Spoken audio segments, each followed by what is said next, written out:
Welcome to O People of the Book YouTube channel.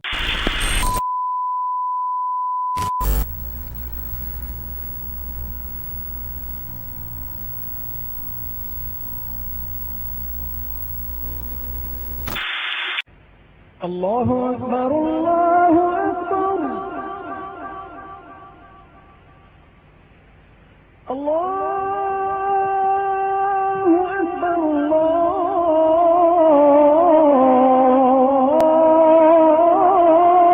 أكبر أشهد أن لا إله إلا الله أشهد أن لا إله إلا الله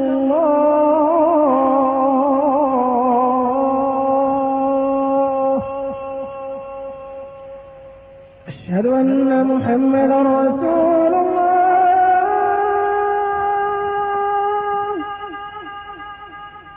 أشهد أن محمدا رسول الله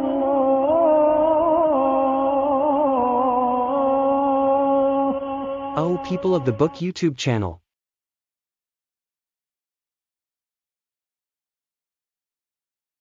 نبرات شعري سطرت لمداد حبري والقلم نبرات شعري سطرت لمداد حبري والقلم نبرات شعري سطرت لمداد حبري والقلم هيا قصائد سائلي قلب النوى ليس الشبم هيا قصائد سائلي قلب النوى ليس الشبم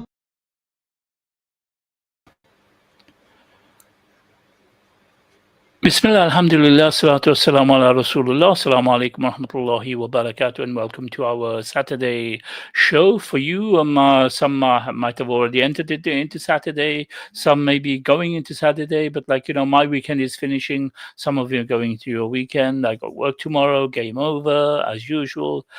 And I've got loads of assignments that I'm doing. Tomorrow I have to, I have the deadline. I've handed in some and I'm still working on some. So I'm not going to be spending that much time today. I'll try and keep it short and get back to my assignments. But it's just I have a commitment, and obviously, I want to fulfill my commitment of, sharing the message with you. And like I mentioned, it's not just about polygyny. It's about a lot of a lot of it talks about iman, talks about turning back to Allah and everything. So you're watching O People of the Book, and this is your brother Jamal. And please like, share, and subscribe. And also we're broadcasting on Consider This TV, which is a network of channels. I've got a fly flying around in here. A network of channels, and we have several channels on it. So please go into Consider This TV as well, and like and share. Anyway, having said that, let's move on. I don't want to waste too much time. First of all, I want to know if I'm going out, because I unplugged my laptop yesterday. I went to my daughter's house, and because I had my assignments to do, so I took my laptop there. I just plugged it back in again now. So let me just check if I'm going out. I'm sure I am, but just to be sure, I don't want to keep on talking and then not going out. So there we go. Let me just check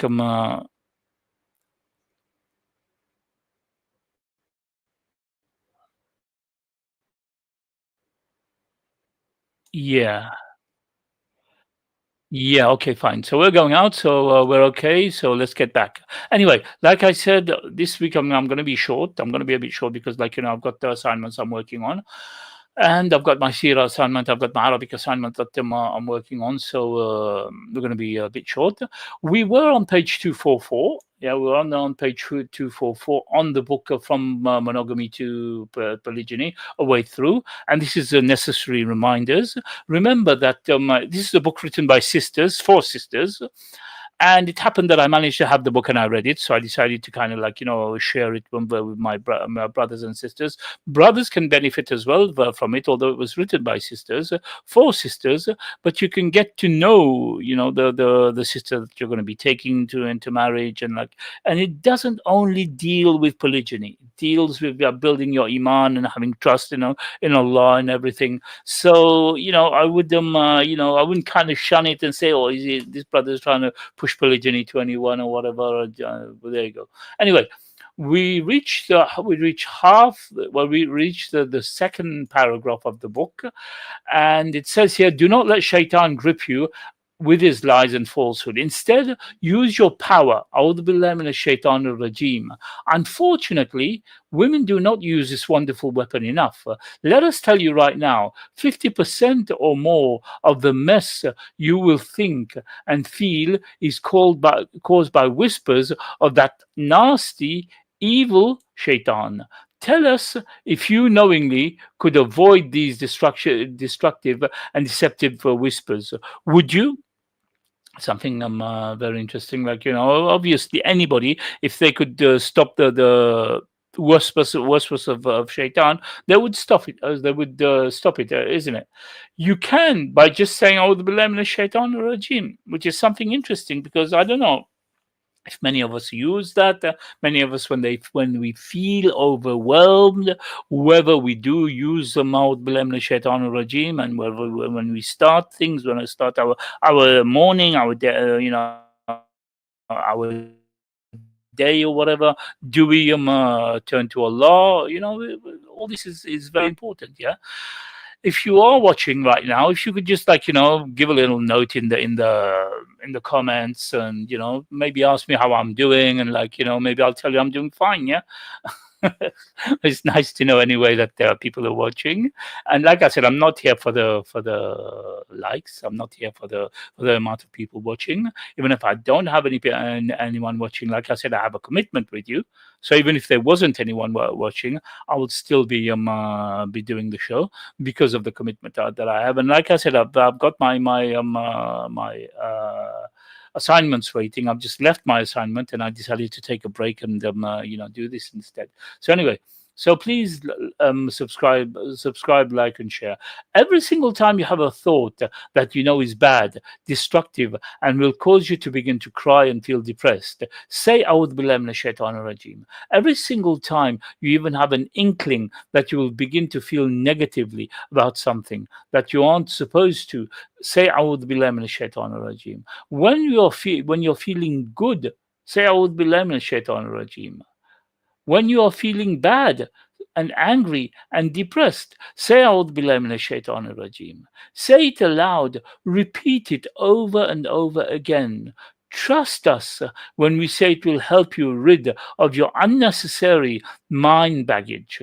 What you are left with is of course is the core of what you have to overcome, control, and deal with.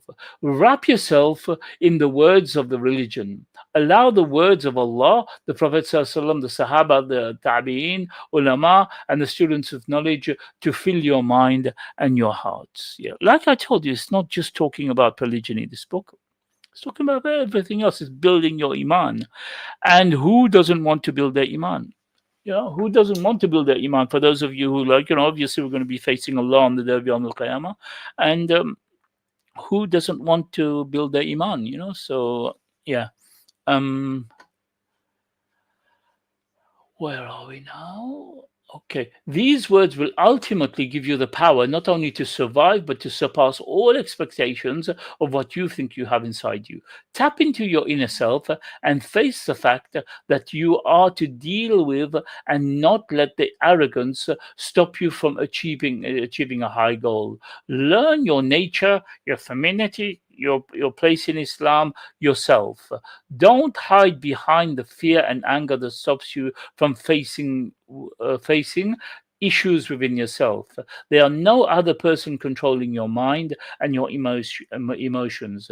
You may have been trained to believe that a woman's emotions are uncontrollable. See, some people maybe they've been made to believe that the woman's emotions are uncontrollable. I mean, no, obviously, yes, we don't deny that women have emotions, but like if you can control it, then why not? Uh, okay, this is a lie. The sister says you may have been trained to believe that a woman's anger runs its course, even if it destroys everything in its path. Okay.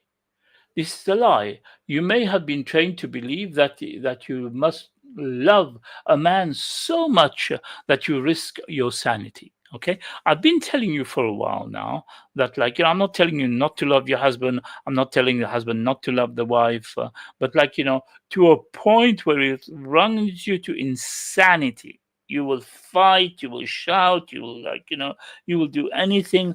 I've read, I mean, I've not known them, but I've read many cases where women have actually cut the genitals of their husbands because the husband took another wife. They've gone to that extent. They've cut off the genitals of the husband because he took another wife. Can you imagine that? Yeah. So what would they have to answer in front of Allah? Yeah. When they have to answer, Allah is trying to give you something that you don't have to answer in front of Him. You be patient, you take it easy, you try and control your emotion, but then you do something that will make you have to answer in front of Him. Okay? Okay, this is a lie. With all these hindrances, you do not see that you need Allah to help you make sense of what is the truth. Take to the prayer rug, offering tahajjud, nafil, and sunnah salah. Recently I've been doing a course. Yeah, I've been doing among the courses that I've been doing.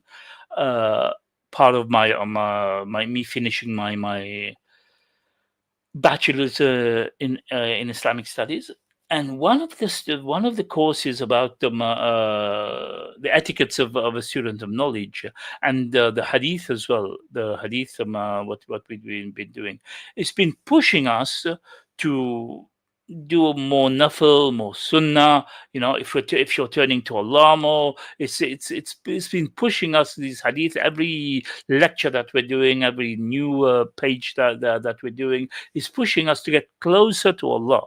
Yeah, to get closer to Allah. So this is something very important, especially if you're going to be out there as a da'i, if you're going to be out there studying, then obviously you have to get close to Allah. Yeah. So these lectures that I've been doing of just targeting, get closer to Allah, do more salah, do more nafil, do more dhikr, do more, bring yourself closer to Allah, and Allah will answer your prayers. So it's the same thing here. This book as well is telling you the same thing. Know that Allah sees you, hears you, knows every tear that falls. Do not doubt the power of turning to Allah, begging and praying for each comforter. After you start to fortify yourself with seeking closeness to Allah, you must do this immediately. Next step is to realize that you are in control of what you do, think, and feel. Yeah. This may be hard realization, because in this realization you are no longer you no longer have the excuses that offer you some measure of comfort. You see, the core issue is not the fact that your husband wants to marry again, but instead the core issue is the fact that you don't want to share. Okay, that's the bottom line. Bismillah.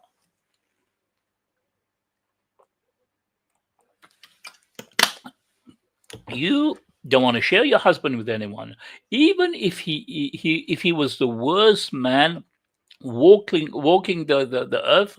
You still wouldn't want to share. Interesting issue, because a lot of women turn around and call their husband pigs, call their husbands or whatever. He hasn't done this, he didn't do that, he didn't come home, he didn't whatever. But at the end of the day, when it comes to sharing him, they wouldn't want to share him. So ask yourself, sister said.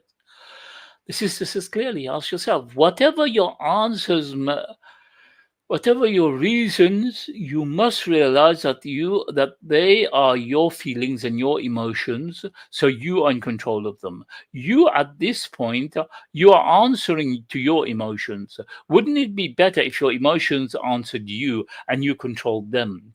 You know what you know what this is called? This It's called will. The will to live, the will to survive, the will to breathe, the will to love, the will to strive, the will to attain, the will to change.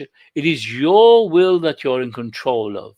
Sure, you've had help along the way in making up some of these feelings and emotions, but blame leaves you empty stomach. Feeling Feelings are transient and impermanent. They change what as we change and bend what we bend.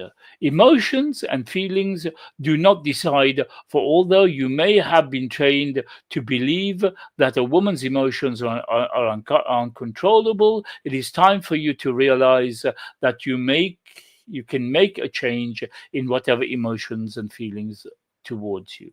Okay, so this is like preparing the woman to to withstand whatever she's going through. Emotional change hurts. It hurts because sometimes it feels like a physical tear up or rip. In truth, this is what you will be doing: ripping up the old and useful ideas, thoughts in your mind and head, and replacing them with healthy, beneficial thoughts and feelings. You must live your life in accordance with the Quran and Sunnah. See what I keep telling you, that this book is not just about polygyny. It's not just how to live in polygyny. It's not just for people who are wanting to go in polygyny. It's telling you to go back to the Quran and Sunnah. It's telling you to live your life according to the Quran and Sunnah. Yeah, don't make the choice of which part of the Quran and Sunnah you will practice. Certainly don't fool yourself into believing that these negative feelings are natural. Reach deep inside yourself and pull out your will. Do you realize how powerful your will is? With your will alone, you can destroy your life and build a life. Do not separate your life from the women of the prophet's time by saying polygyny is not for you. A lot of sisters would turn around and say, "Yeah, no problem. You want to do polygyny, it's for you, but it's not for me. Yeah, I don't want it," kind of thing. Because we don't know what a lot. I'm not saying that you have to. You're forced to accept polygyny. Don't get me wrong, there, sister. But the fact is that, the book itself is saying, don't make that separate yourself. I mean, the wives of the prophets did not say that. They didn't. Your examples, your guides, and your encouragement. Do not remove yourself from the light that they possessed by making yourself of the woman who practice what is not so hard, and only what comes easy. Those women fought for you to practice this religion. They died for you to practice this religion. They went hungry for you to practice this religion. They lost sons, daughters, husbands, friends, and parents for you to practice this religion. And do not fail or insult what they have done for you. They are capable of changing if they you are capable of changing if they were capable of continuous torture, trial, struggle for the love of this religion. You are capable of changing your feelings if they died for the love of this religion. You are capable of changing so that the words "I can't do it" become impossible, unspeakable for you. You see. So the thing is that now this sister is explaining to you how strong the Sahabiya, the Tabi'in's wife, and Tabi'in's wife, and Tabi'in's wife, and all other scholars and everything, how strong they are, yeah, in the past generations that the Prophet ﷺ talked about, how they gave their lives for this religion, and how you're just saying, "Oh, it's not for me, not interested," not interested to even give it a try, not interested to kind of take the risk that Allah has put in front of me, the test that Allah has put in front of me, so that I can stand in front of Allah and I can answer properly. Not even prepared to do that. Anyway, like water, these types of thoughts can be erosive, creating devastating ditches, and also also known as ruts. The thing about ruts is that the power usually lies in the thoughts you have entrenched in your mind. In this case, you're more likely are thinking, one, I understand polygyny is part of Islam, but it's not for me. And two, I just can't do this. Well, if you change the thought and can begin to change the feeling, realize that without growth, you are stagnant. Know also that growth can hurt. Now, you can turn around and say to me, brother, it's easy for you to talk, you're not going through it or whatever. But remember, sister, we go through a lot as well in polygyny. The man has to work harder, has to provide more, has to make sure he's equal to both of them. Remember, maybe you don't notice it, but I have noticed that in cases of women where the husbands are not in polygyny, he can be going out, spending time with his friends, go fishing, go play football. She would not utter a word to him. But as soon as he gets married again, now she would say, my time, my time, my time. You didn't fulfill my time. You didn't fulfill my haqq, So we have to go through all this as well. We have to be very careful, very meticulous that we are just, so we don't be questioned on the day of Yawm al-Qiyamah. Now the thing is that you won't be questioned for it. The answers will not be on you. The onus will not be on you. The onus will be on the man. So you taking it as if you are the only one who has to go through this. The man cannot go through this. No, the man is going to be the one who's going to be standing in front of his Lord. If you decide now to Prophet ﷺ had a hadith. He said, somebody asked him, a Sahaba asked him, who are those who are going to go to Jannah? I'm paraphrasing here. Who are those who are going to go to Jannah? And he said, those who follow my sunnah. And those who do not follow will not go to Jannah, obviously. This is paraphrasing. I'm not quoting the hadith itself. So obviously, if we're not following the sunnah of the Prophet sallallahu alaihi wasallam, that means we don't want the Jannah. No, I think he said those who. I forgot the words. I need to check it. Just came to my mind and I mentioned it. But I think some of you listening might know what I'm talking about. He's talking about those who want to practice his sunnah. He's talking about those who really want Jannah. They will be practicing his sunnah. They will be accepting his sunnah. They will be they will not kind of make issues about it. So I understand that you might think that for a brother it's easier said than done. But like I keep saying to you, you will be rewarded more than we will be. You will be rewarded more than we will be. And in this dunya, all you're thinking about is the intercourse, the sex that comes with it.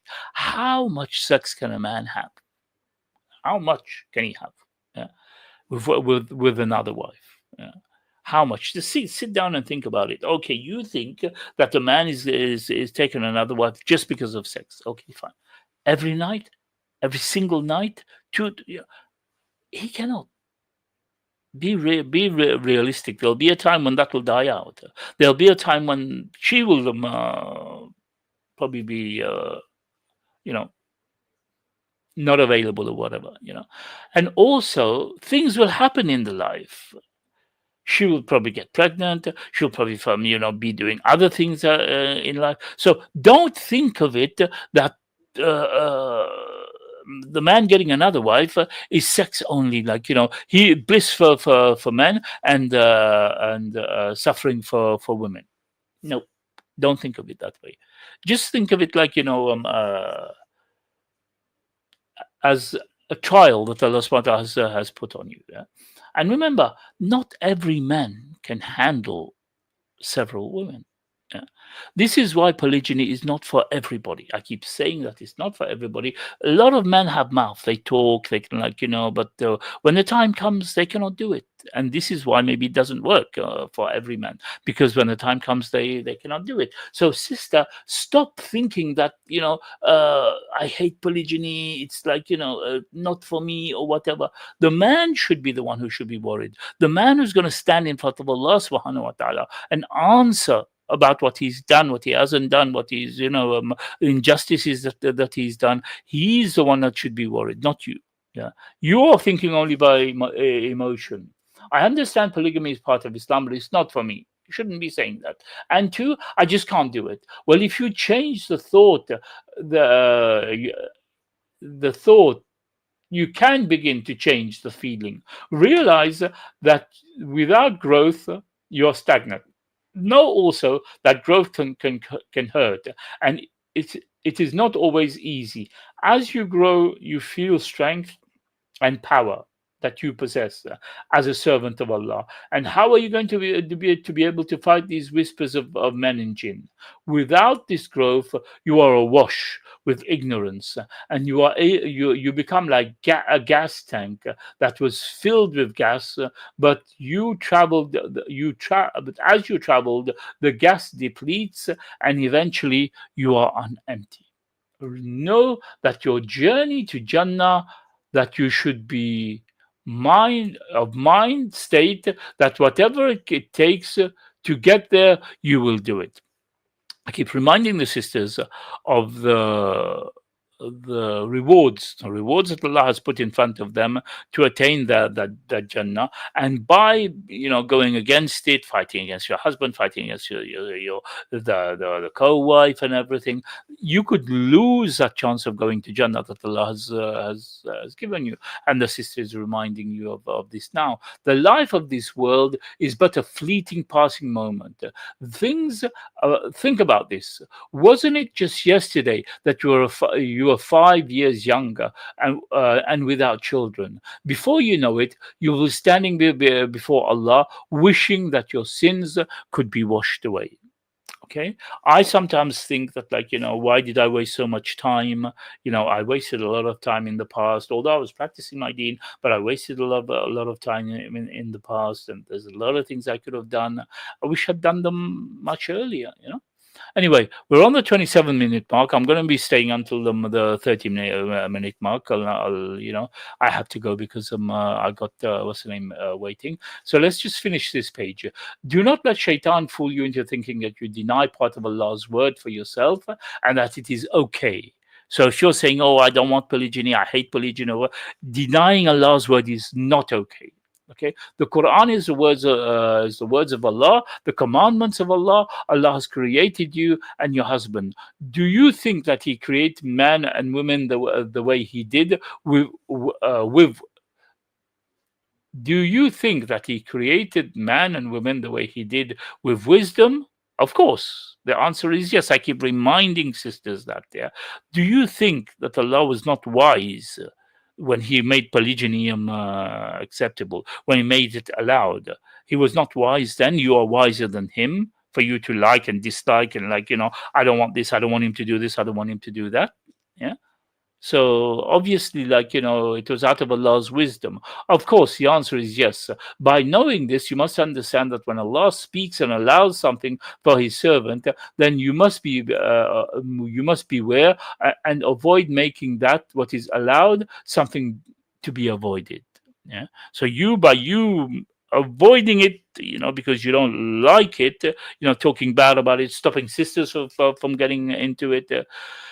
This is the word of Allah, and you shouldn't. Didn't Allah ask the Prophet ﷺ about why he let his wives make something disliked? You remember that verse? The verse where the Prophet ﷺ went to his wives.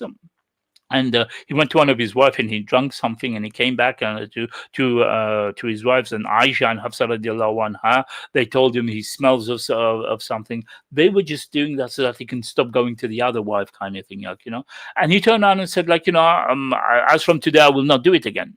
I'll not do it again. I'm just again paraphrasing. So Allah subhanahu wa ta'ala questions him. Allah subhanahu wa ta'ala questions him about the honey that he drank.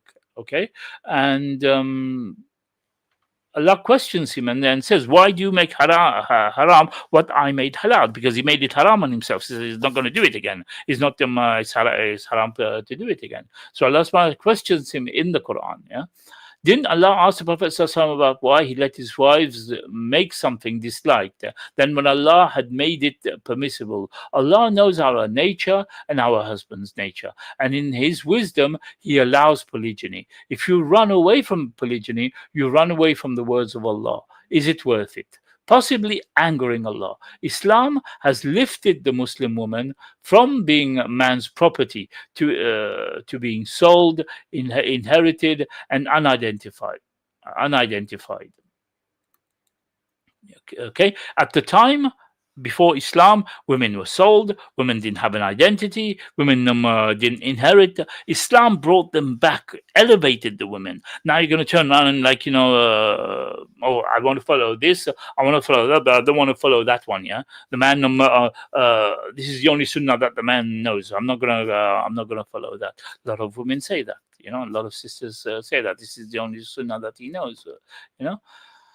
Okay, possibly angering Allah. Islam has lifted the woman from being man's property to be sold, inherited, and unidentified. So do not do Islam justice if you make your husband the reason for your denial of an ayah.